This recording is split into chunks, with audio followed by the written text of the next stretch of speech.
So how much, you guys probably already saw it.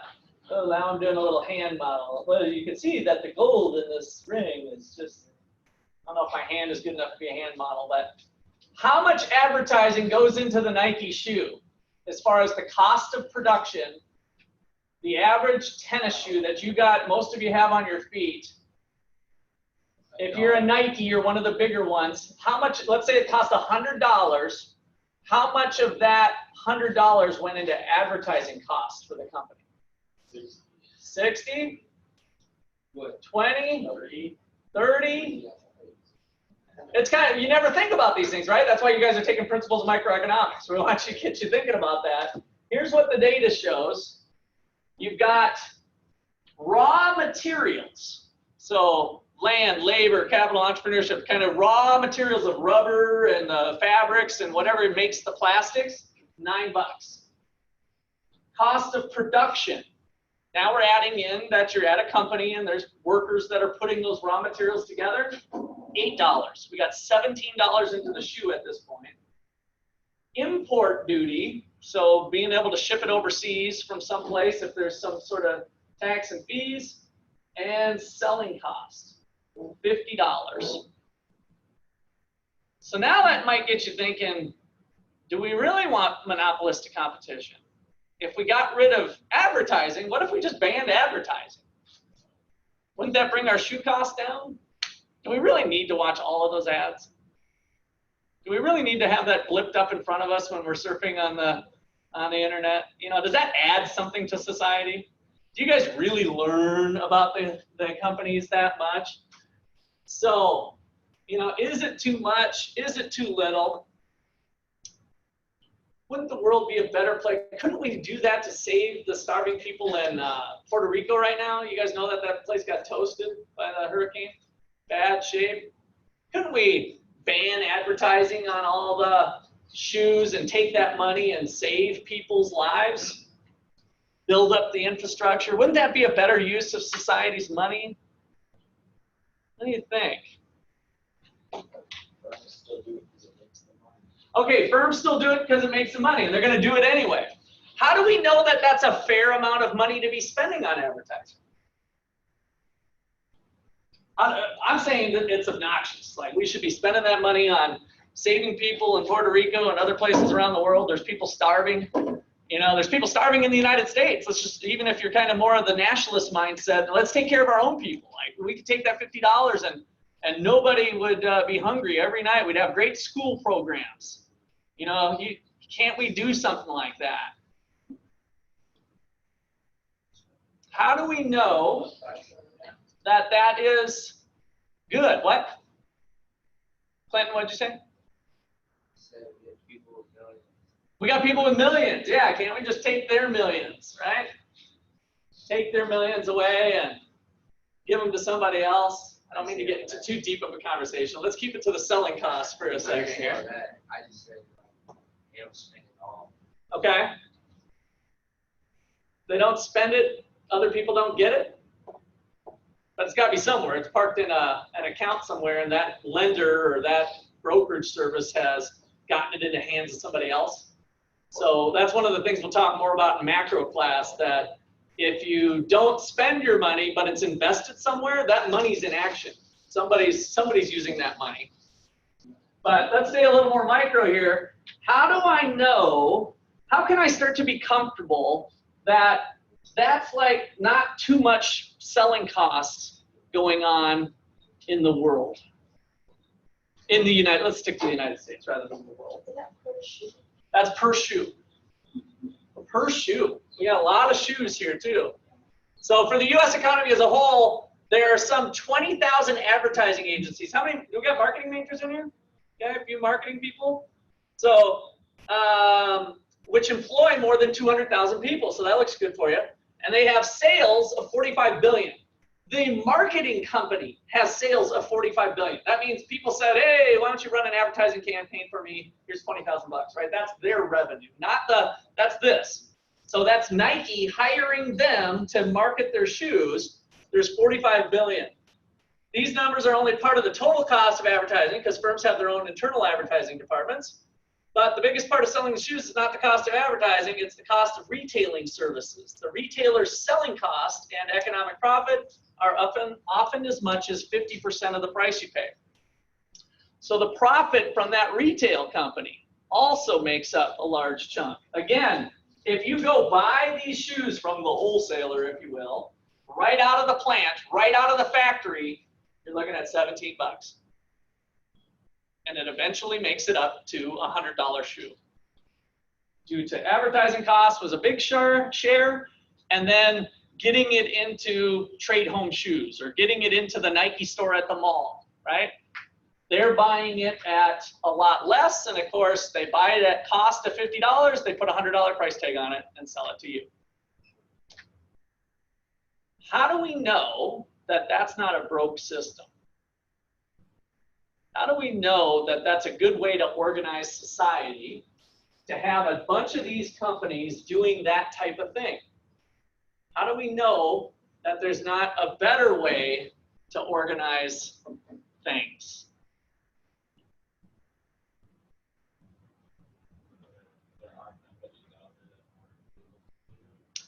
Okay, so what about these other companies that they are,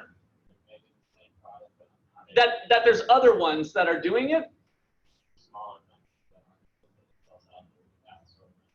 Okay, and so what do they have to do to fight the biggies, if I'm hearing you right? Drop their price, right? Lower their costs. So they're going to drop their price to compensate, to offset, kind of like what I was talking about with the Sony TV versus the off-brand, right? So we have some things going on there. So why does that make me start to feel good about life? Or does it? Or do I still feel as awful that the United States of capitalism is a terrible thing and we're just wasting money day in and day out on shoes that could be feeding the hungry? How do we know that that's maybe okay? And I like the way the direction Tim was going was with other companies. If there's other companies doing it, there's competition. Good. So other companies doing it, we should start to feel good that those advertising companies, are they making too much money? Are they being obnoxious, or are they making a fair amount of money? Advertising companies. They make a lot of money, 45 billion, but is that too much money or not enough money? How can we be sure? Matthew, same answer, please. Competition. Do advertisers have competition with each other? Absolutely cutthroat. So if they're charging $100,000 for this advertising campaign, and Nike went out to 3 people to get a request for proposal, we can kind of sit back, you and I, as consumers, and say, you know what, that was probably a fair price. Because the company knows what they have to put into making a great marketing campaign. They know the talent level that they have to hire. They know the networking channels that they have to get to. They've spent time and money to do all of that. So the fact that we've got a $45 billion price tag, it just pains me when I see in the real world that people look at $45 billion and they say, oh, that's outrageous. Outrageous compared to what? Right? It might be that all of these companies are actually losing money at the $45 billion.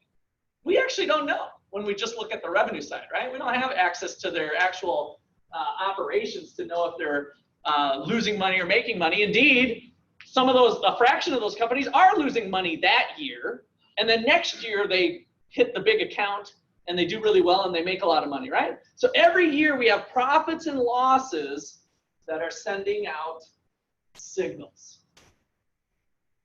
Losses say you suck, do something different.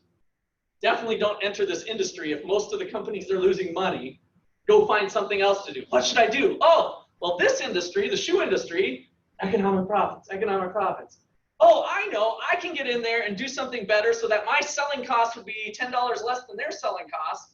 I'm going to start a shoe business. I do that, prices come down, right? So it's always this influx of people in, people out.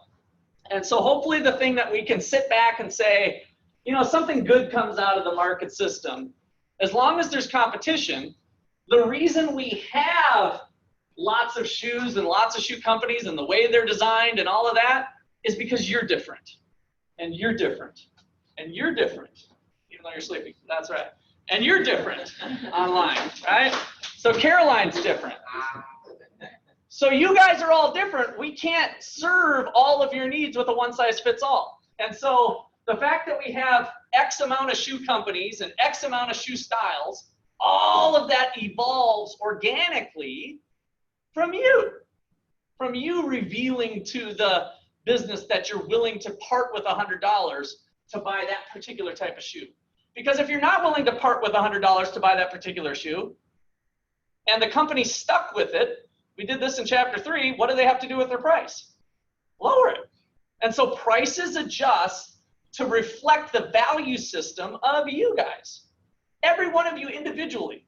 The market system fluctuates to reflect the values that we place on things. So it's maybe more of a moral issue for the philosopher or for the theologian, for your pastor or priest to kind of chew on, what if society was different? What if we didn't value shoes at $100? What if all of us were willing to live with the knockoff brand that only costs $30? And what if all of us took that surplus $70 and we sent it to Puerto Rico? Wouldn't the world be a better place? That is for the philosopher and the theologian to say, what's wrong with our culture, right? What's wrong with our culture? Because the economist's perspective, if that happened, we would see the same result we're seeing today. As culture changes, the price of shoes would start to come down. How far would they go? Well, they'd actually keep going all the way down to 30 under the set of circumstances I just said, if overnight our culture changed and we are all just these bleeding hearts, give everything away, altruists. But that's not the world we live in. Good or bad? Again, go talk to your priest, pastor, theologian, philosopher. That's interesting to talk about, but don't think that it's capitalism's fault. Don't think that it's the market's fault. Don't pick this apart and say, 45 billion is too much and 50 is too much because that's just way too much money. Nobody deserves that kind of money. Nobody deserves anything as far as I'm concerned. Whatever, if that's what the market bears, and there's healthy competition. So we got to always come back to that. Lots of consumers, lots of producers. Then the prices and profits fluctuate over time to reflect the value system for society. Okay, questions or comments? Didn't need to get quite so soapboxy. Sorry, that was kind of fun for me. I don't know if it was fun for you. I got good eye attention, so I hope